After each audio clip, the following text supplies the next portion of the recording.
Welcome to Nana classes. दोस्तों, नाना classes के YouTube channel पे आपका स्वागत है। आज हम बात करते हैं 28 जनवरी 2022 और 28 जनवरी 2022 के जितने भी most important Rajasthan current affairs के क्वेश्चन बनते हैं, आज हम उनका डिस्कस करेंगे। पूरा वीडियो ध्यान से देखना और लास्ट में मैं आपसे क्वेश्चन पूछूंगा जिनके जवाब आपको कमेंट बॉक्स में देने हैं। वीडियो अच्छा लगे लाइक शेयर सभी कर देना। तो सभी विद्यार्थियों को आज के इस करंट अफेयर्स की महत्वपूर्ण कड़ी में स्टार्ट कर रहे हैं क्वेश्चनों को। सभी विद्यार्थियों को गुड मॉर्निंग और सुबह की चाय के पहले के साथ इस राजस्थान करंट अफेयर्स का लीजिए आनंद और ज्यादा से ज्यादा इस वीडियो को शेयर कीजिए। पहला क्वेश्चन आपके सामने, उससे पहले आपको मैं आज के विचार से रूबरू कराता हूं। क्या है आज का विचार? मुश्किल नहीं है कुछ दुनिया में, तू जरा हिम्मत तो पाकर ख्वाब बदलेंगे ही ताकत में। मुश्किल नहीं है कुछ दुनिया में, तू जरा हिम्मत तो कर, ख्वाब बदलेंगे हकीकत में। तू जरा कोशिश तो कर। कितना जबरदस्त है। कोशिश करने वालों की कभी हार नहीं होती, मेहनत कभी बेकार नहीं जाती। बड़े से बड़े आप दुनिया में लोग देख लो, छोटे से छोटा देख लो, जिसने संघर्ष किया है, जिसने मेहनत किया है, आज वो अपने कदमों पे अपने पैरों पे खड़ा है। जरूरी नहीं होता कि आपको अगले 2 महीनों में ही सफलता मिल जाए, जरूरी नहीं होता कि आपकी मेहनत आपको तुरंत मिल जाए। मिलेगी, लेकिन लक्ष्य आपका निर्धारित होना चाहिए। मंजिल जरूर है दूर, मिलेगी बड़ी जल्दी। तो मुश्किल नहीं कुछ दुनिया में, जरा हिम्मत तो कर, ख्वाब बदलेंगे हकीकत में। तो जरा कोशिश तो करके देख। कोशिश करनी है और कोशिश करने वालों की हार नहीं होती। पहला क्वेश्चन आपके सामने बड़ा शानदार, पंजाब के बाघा बॉर्डर की तरह, पंजाब के अमृतसर के अंदर आपने बाघा बॉर्डर का नाम सुना होगा। रिहर्सल होती है, भारत पाकिस्तान दोनों टीमों की परेड होती है वहां पे हर रोज। वो बाघा बॉर्डर की तरह बवलियन वाला सीमा चौकी है। कौन सी? बवलियन वाला सीमा चौकी पर बिडिंग रिट्रीट बॉर्डर सेरेमनी आयोजित की जाएगी। यह किस जिले में? बहुत ही इंपॉर्टेंट क्वेश्चन है। भारत के कुछ ही जिले हैं जहां पे ये बॉर्डर पर सीमा चौकी पर ये सेरेमनी आयोजित की जाती है। और अब राजस्थान के जैसलमेर में भी जल्द ही अगले महीने से आपको देखने को मिलेगा। ये समझ लो, भारत और पाकिस्तान के सेना की परेड होती है। एक जबरदस्त तरीके का नजारा होता है, लोग देखने आते हैं, स्पेशल दर्शक। वो इसकी शुरुआत कहाँ होने जा रही है? ये है सीमा चौकी है बवलियन वाला सीमा चौकी। कौन सी? बवलियन वाला सीमा चौकी जैसलमेर के अंदर है। देखिए इंपॉर्टेंट, जैसलमेर बॉर्डर पर पंजाब स्थित बाघा बॉर्डर, कहते हैं ना बाघा बॉर्डर, अटारी बॉर्डर की तर्ज पर बिटिंग रिट्रीट बॉर्डर सेरेमनी आयोजित की जाएगी। यह जैसलमेर के तनोट माता मंदिर से 20 किलोमीटर दूर अंतरराष्ट्रीय सीमा पर स्थित है। यहां बीएस अपने यहाँ 2000 व्यक्तियों की क्षमता वाला स्टेडियम बनाएगा। यानी यहाँ जो स्टेडियम बनेगा, यहाँ पे 2000 क्षमता के दर्शक बैठ सकते हैं। जैसे बाघा बॉर्डर पर लोग जाते हैं और दर्शक बनते हैं। ये सेरेमनी फरवरी में आयोजित ये शुरू हो जाएगी। तो ये बहुत बड़ी बात है। जैसलमेर बॉर्डर पर पंजाब स्थित बाघा अटारी बॉर्डर की तर्ज पर यह सेरेमनी आयोजित की जाएगी। अब देखिए पूरी कहानी। पहले मैं आपको जिला दिखाता हूं, जैसलमेर राजस्थान का क्षेत्रफल की दृष्टि से सबसे बड़ा जिला। और ये देखिए रेड क्लिफ रेखा से 464 किलोमीटर लगता है। कितना? 464 किलोमीटर तक ये सीमा बनाता है। इधर बीकानेर से, इधर जोधपुर से और बाड़मेर से। क्वेश्चन आ जाएगा, जैसलमेर कितने जिलों की सीमा बनाता है? 3 जिले आपके सामने पड़े हैं। जैसलमेर शहर की स्थापना 1155 में या कहें 12वीं शताब्दी में राव जैसल के द्वारा की गई। और इसी यहाँ पे सोनारगढ़ दुर्ग का, जिसको स्वर्णगिरी दुर्ग कहते हैं, निर्माण करवाया गया, जिसे 2013 में यूनेस्को की सूची में शामिल किया गया। पिछले साल इसकी स्वच्छ आइकॉन में जल शक्ति मंत्रालय द्वारा स्वच्छता आइकॉन में भी इस सोनारगढ़ और कुंभलगढ़ किले को शामिल किया गया था। दोनों बातें याद रखना। और जब जैसलमेर की बात आई थी, ताजा 1 दिसंबर 2021 की बात, बीएसएफ का पहली बार दिल्ली से बाहर स्थापना दिवस बनाया गया। वो हमारे राजस्थान के जैसलमेर के पुन्नम स्टेडियम में बनाया गया। और 5 दिसंबर को यही बीएसएफ की परेड भी स्पेशल हुई थी। जैसलमेर की और करंट की बात करें तो जैसलमेर का जो घोटारू स्थान है वो चर्चा में था पिछली साल, और 2-3 बार एग्जाम में भी आ चुका है कि ऊपर से देखने पर नीचे इस प्रकार के पेड़ पौधे पार्क स्थापित किया गया है। आपको अंग्रेजी में दूर से लिखेगा, ऊपर से देखने पर मिलेगा इंडिया देखने को ऐसा अनोखा पार्क स्थापित किया है। कहां? जैसलमेर के अंदर। तो ये बातें आपके लिए बहुत इंपॉर्टेंट खास है। अब बूस्टर डोज देखिए। अब तक 5 स्थानों पर बिल्डिंग स्ट्रेट सेरेमनी हो चुकी है। अपने भारत के अंदर 5 स्थान है जहां पे ये आयोजित होती है। पंजाब में 3 स्थान है, अट्टारी में भारत पाक के जवान आमने सामने करते हैं, फिरोजपुर हुसैनीवाला में दोनों देश के जवान कंधे से कंधा मिलाकर करते हैं, सादकी की सीमा चौकी पर दोनों देश 1 किलोमीटर की दूरी पर इस सेरेमनी को करते हैं। तो 3 तो पंजाब के अंदर इस प्रकार के। बांग्लादेश सीमा पर त्रिपुरा स्थित पेट्रोपोल बॉर्डर पर भी होता है। गुजरात स्थित नड्डा बेट बॉर्डर पर भी इसकी शुरुआत की गई है। और जैसलमेर छठा स्थान होगा जहां यह सेरेमनी अगले महीने आयोजित होगी। और एक प्रस्तावित है बीकानेर की सांचू पोस्ट पर भी ये जल्द ही शुरू हो जाएगी। जैसे जैसलमेर तनोट सांचू पोस्ट है, हिंदूमल कोट है, यह जल्द शुरू हो जाएगी। तो बीकानेर के सांचू पोस्ट पर भी ये प्रक्रिया जल्द प्रस्तावित है, अभी शुरू हो जाएगी। लेकिन अभी किसकी शुरू होगी? जैसलमेर। तो जैसलमेर छठा ऐसी पोस्ट होगी जहां पे ये बिल्डिंग स्ट्रेट सेरेमनी का आयोजन है किया जाएगा। तो ये आपके लिए इंपॉर्टेंट है परीक्षा की दृष्टि से। अगला, सब्सक्राइब करना है आपको, बेल आइकन का घंटा दबाना है। हाल ही में किस राज्य में प्रदेश के शहरों में स्पोर्ट सिटी विकसित करने की घोषणा की है? देश की किस राज्य सरकार ने राज्य के प्रत्येक शहरों में स्पोर्ट सिटी विकसित करने की घोषणा की है? यह है राजस्थान। किसने? राजस्थान के नगरीय स्वायत्तता मंत्री शांति कुमार धारीवाल के नेतृत्व में यह काम होगा। तो राजस्थान सरकार ने प्रतिभा निखारने के लिए प्रदेश के शहरों में स्पोर्ट सिटी विकसित करने की घोषणा की है। स्पोर्ट सिटी के साथ मकान, होटल की योजना, खेल कूद के साथ आवासीय और व्यवसायिक गतिविधियों को भी कंसेप्ट तैयार किया जाएगा। इसके तहत छोटे शहरों में 2 हेक्टेयर और बड़े शहरों में न्यूनतम 5 हेक्टेयर जमीन का होना जरूरी है। तो प्रतिभाओं को निखारने के लिए प्रदेश के शहरों में स्पोर्ट सिटी विकसित की जाएगी। अब खेल की बात आती है तो हाल ही में राज्य सरकार ने जयपुर के अंदर स्पोर्ट सिटी खेलोद्य खोलने की, महिलाओं के लिए स्पेशल खोलने की घोषणा की है। हमारे राजस्थान के खेल मंत्री उदयलाल अंजना है। तो ये बातें आपके लिए इंपॉर्टेंट है। अगला क्वेश्चन देखिए, हाल ही में राजस्थान की अवनी लेकरा को पद्मश्री 2022 देने की घोषणा हुई है। इनके बारे में सत्य कथन बताइए। अब इनके बारे में तो क्या सत्य कथन बताइए? सत्य बातें हैं। कल मैंने बाकी सब बता दिया, एक आज मैं बता रहा हूं अवनी लेकरा को, क्योंकि राजस्थान के कुल 5 हस्तियों को पद्म पुरस्कार मिला, जिसमें 2 पद्म भूषण देवेंद्र झाझड़िया और राजीव महर्षि, और 3 कौन से? पद्मश्री। तो उसमें नाम आता है अवनी लेकरा का। तो बहुत बड़ी बात होती है जब ये पुरस्कार मिलता है। खेल के क्षेत्र में दिया गया, अवनी लेकरा टोक्यो पैरालंपिक में 1 स्वर्ण और 1 कांस्य पदक जीता है। अवनी लेकरा का संबंध पैरा निशानेबाजी से है और राज्य की बेटी बचाओ बेटी पढ़ाओ की ब्रांड अमेस्टर है। तो उपयुक्त सभी सत्य है। देखिए अवनी लेकरा की तस्वीर और अवनी लेकरा को, ये देखिए हमारी जाबाज खिलाड़ी पैरा निशानेबाज अवनी लेकरा।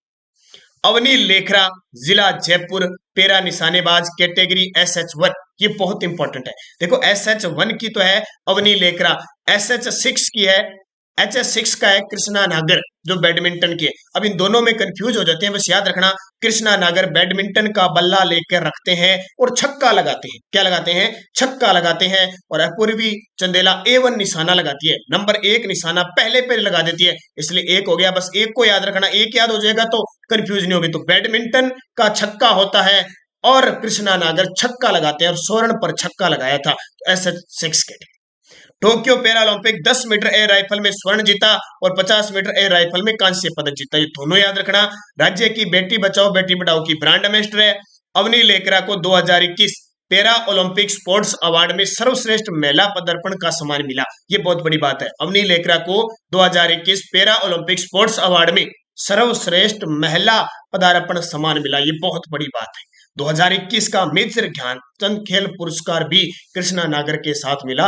ये क्वेश्चन इतने इंपॉर्टेंट है, मैं कहता हूं सितंबर, अक्टूबर, नवंबर, दिसंबर और जनवरी अब 2022, ये इतने इंपॉर्टेंट क्वेश्चन है कि पेपर में सीधे टपकेंगे। हमारी प्लेलिस्ट बनी हुई है, मंथली, वीकली, 6 मंथ, 3 मंथ, 1 साल। 1 साल का तो पूरा ये देखिए 4 घंटे 52 मिनट की क्लास देके मैंने सारे कंप्लीट कर दिया टोटल दिसंबर तक। जिसने नहीं देखा वो देख लेना, वीडियो की डिस्क्रिप्शन में लिंक।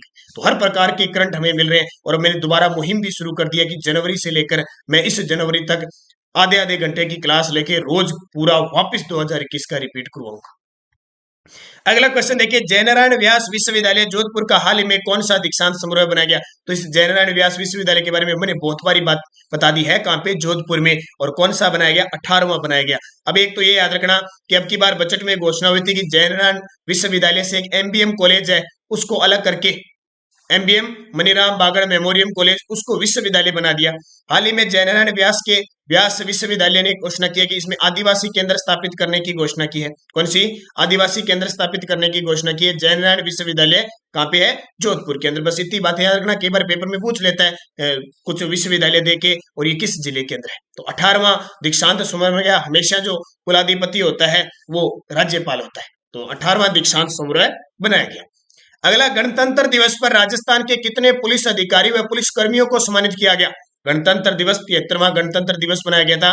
राजस्थान के 2 पुलिस अधिकारी और 16 पुलिस कर्मियों को सम्मानित किया गया। उत्तर आ जाएगा 2 और 16। तो देखिए, केंद्रीय गृह मंत्रालय, अब हमारे देश के गृह मंत्री कौन है? अमित शाह। हमारे राजस्थान के गृह मंत्री कौन है? अशोक गहलोत। गणतंत्र दिवस पर 2022 की पूर्व संध्या पर राजस्थान के 2 पुलिस अधिकारियों को राष्ट्रपति और 16 पुलिस अधिकारियों और कर्मचारियों को पुलिस पदक देने की घोषणा की है। राष्ट्रपति पुलिस पदक के लिए देखिए 2 कौन से पुलिस अधिकारी हैं जिनको दिया गया? एएसपी एसीपी बांसवाड़ा माधो सिंह सोडा और head constable 25D company MBC Kherwara Bhurilal Meena को देने की घोषणा की है। बाकी 16 पुलिस अधिकारी है, इनको तो याद करने की जरूरत नहीं है, इतने थोड़ी याद करोगे। 16 पुलिस ये क्या लिख दिया? 2 पुलिस अधिकारी और 16 पुलिस कर्मचारी है, ठीक है, मतलब कर्मचारियों को पुलिस पदक देने की घोषणा की है। तो ये 2 याद रख लेना, अगर लिखते हैं तो फिर भी पेपर में नहीं आता, वो आंकड़ा पूछेगा कितने? 2 पुलिस अधिकारी और 16 पुलिस कर्मचारियों को। ये 16 वगैरह नहीं याद होते, क्योंकि राजस्थान पुलिस में जो पदाधिकारी है वैसे थोड़ी हम सारे याद करते रहेंगे, वो पेपर में थे। लेकिन इतना याद रखना, 2 16 ज्यादा करो तो ये 2 याद रखना, एसपी माधो सिंह सोडा और head constable 25D company MBC Kherwara Bhurilal Meena, इनको दिया गया। ये आपके लिए इंपॉर्टेंट है। अगला, गणतंत्र दिवस पर पहली बार बीएसएफ के 100 ऊंटों का हथियारबंद दस्ता शामिल हुआ। ये आपको पता है, पहले भी मैं बता चुका हूं। संग्राम नामक इसमें ऊंट ने नेतृत्व किया था, शुरुआत की थी। 100 ऊंटों का हथियारबंद दस्ता शामिल हुआ। किस रियासत की सेना में ऊंटों का पहला दल गठित हुआ था? किस रियासत की सेना में ऊंटों का पहला दल गठित हुआ था? बीकानेर की सेना के अंदर सबसे पहले ऊंटों का दल गठित हुआ था। तो देखिए, राजपथ पर हुई गणतंत्र दिवस परेड में पहली बार बीएसएफ के 100 ऊंटों का हथियारबंद दस्ता शामिल हो। बीएसएफ बॉर्डर सिक्योरिटी फोर्स इस बार अत्याधुनिक हथियारों से लैस बीएसएफ जवान इन ऊंटों पर सवार हुए। ये तस्वीर आपके सामने है, ये देखिए। इस बार परेड में ऊंट एम्बुलेंस भी खास रही, ऊंट एम्बुलेंस भी खास रही। 100 ऊंटों के इस दस्ते में अकेले जोधपुर के 60 ऊंट थे, यानी 100 में से 60 जोधपुर के थे। इन ऊंटों की ट्रेनिंग जोधपुर के प्रशिक्षण केंद्र में की गई। 1465 में बीकानेर रियासत में सेना में ऊंट का पहला दल गठित हुआ था। और महाराजा गंगा सिंह के समय तो अंग्रेजों की तरफ से चीन युद्ध में महाराजा गंगा सिंह ने अपनी ऊंटों की सेना भेजी थी। ऊंटा रसाला नाम से जो सेना थी, उसके बदले में फिर अंग्रेजों ने महाराजा गंगा सिंह को सम्मान भी दिया था, चीनी पदक से भी सम्मानित किया था। तो 1465 में ही बीकानेर रियासत के अंदर राठौड़ वंश की स्थापना हुई थी और 1488 में राव बीकानेर शहर बसाया था। तो ये बातें आपके लिए इंपॉर्टेंट है, अच्छे तरीके से याद रखना। जब भी बीकानेर की बात आती है तो बीकानेर की बात एक तो ध्यान रखना, ऑपरेशन ऑक्सीजन मित्र योजना का संबंध किससे है? बीकानेर से। राजस्थान का पहला ओडीएफ शहर घोषित हुआ था बीकानेर। और अवशिष्ट पदार्थों के निस्तारण के लिए स्वच्छ शहर का अवार्ड दिया गया था बीकानेर को। तो ये सारी बातें बीकानेर में अभी जो पोस्ट तैयार हो रही है उसका नाम है सांचू पोस्ट, ये भी चर्चा में है। कौन सी? सांचू पोस्ट जो तैयार हो रही है वो भी कहां पे है? बीकानेर का स्थान है पलाना, जहां राजस्थान का सर्वश्रेष्ठ लिग्नाइट कोयला निकाला जाता है। और पलाना चर्चा में है कि राजस्थान में तीसरा मेगा फूड पार्क है वो पलाना के अंदर स्थापित होगा। तो ये बातें आपको याद रखनी है, पेपर में क्वेश्चन यहां से पूछे जाते हैं। अब आपको पीडीएफ देखो, पीडीएफ शाम को 8 बजे के बाद मिलती है आपको टेलीग्राम पे, Nanak classes Rajasthan current affairs. Video के डिस्क्रिप्शन में लिंक है, वहां से ले लेना।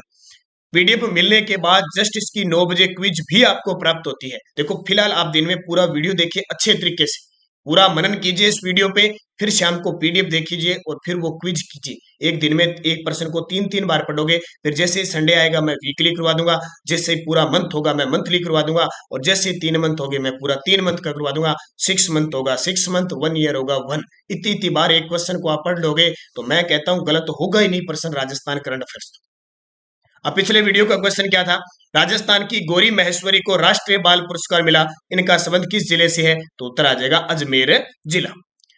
Question for you, Padma Bhushan प्राप्त करने वाले देश के पहले एथलीट बने हैं पद्म भूषण प्राप्त करने वाले देश के पहले एथलीट अवनी लेकरा, देवेंद्र झाझड़िया, सुंदर सिंह गुर्जर, कृष्णा नागर। सही जवाब आपको कमेंट बॉक्स में देना है। अब यस्टरडे डोज आपके लिए, घूमर को राज्य नृत्य का दर्जा कब दिया गया? 1961। घूमर राजस्थान के प्रत्येक क्षेत्र में होती है, महिलाओं का पसंदीदा त्योहार है। घूमर नृत्य गणगौर के अवसर पर खास करके तो किया जाता है, बाकी हर एक धार्मिक पर्व पर घूमर नृत्य किया जाता है। हमारे राजस्थान का राज्य नृत्य है, हृदय हमारे नृत्यों का सिरमौर है, नृत्यों का हृदय है सिर, ये राजस्थान के रजवाड़ों का नृत्य माना जाता है। कच्छी घोड़ी नृत्य में कौन सा वाद्य यंत्र बजाया जाता है? कच्छी घोड़ी नृत्य शेखावटी का केवल पुरुष करते हैं, झांझ बजाया जाता है जी। झांझ क्या होता है? मंजीरे का बड़ा रूप। मंजीरा होता है, टल्ली बजाते हैं ना ऐसे टल्ली, उसका बड़ा रूप होता है, बड़े बड़े। अब इतना याद रखना, कच्छी घोड़ी नृत्य पुरुष कमर में कच्छी घोड़ी यानी काठ या बांस की लकड़ी की घोड़ी बांधते हैं। और आपको पता है पुरुष महिलाओं को तो जन्मजात ऐसा भगवान का वरदान होता है कि वो अच्छे तरीके से लगभग डांस कर लेती है, नाच लेती है, लेकिन पुरुष नाच नहीं पाते, बड़े मुश्किल होते हैं। कईयों को तो महिलाओं की तरह वरदान ही होता है, बड़े शानदार नाचते हैं। लेकिन बस इतना याद रखना कि कच्छी घोड़ी नृत्य करेंगे तो छोटी छोटी मंजीरों से कुछ नहीं होगा, बड़े बड़े मंजीरे यानी झांझ बजाएंगे ना, तब उनके पैर खड़े होंगे, फिर नाचेंगे। नाहर नृत्य कहाँ का प्रसिद्ध है? मांडल भीलवाड़ा। और यहाँ पे जब सांझा आए थे तो सांझा के सामने ये नृत्य पहली बार किया गया था। वालर नृत्य का संबंध किस जनजाति से? ग्रासिया। और मैंने कल पूछा था इसमें कौन सा वाद्य यंत्र बजाया जाता है, तो वालर नृत्य में कोई वाद्य यंत्र का प्रयोग नहीं होता है, ग्रासिया। या कई बार ऐसा पूछा जाता है वालर नृत्य का संबंध किस जिले से है, तो आपका उत्तर होगा सिरोही। अग्नि नृत्य का संबंध किस संप्रदाय से है?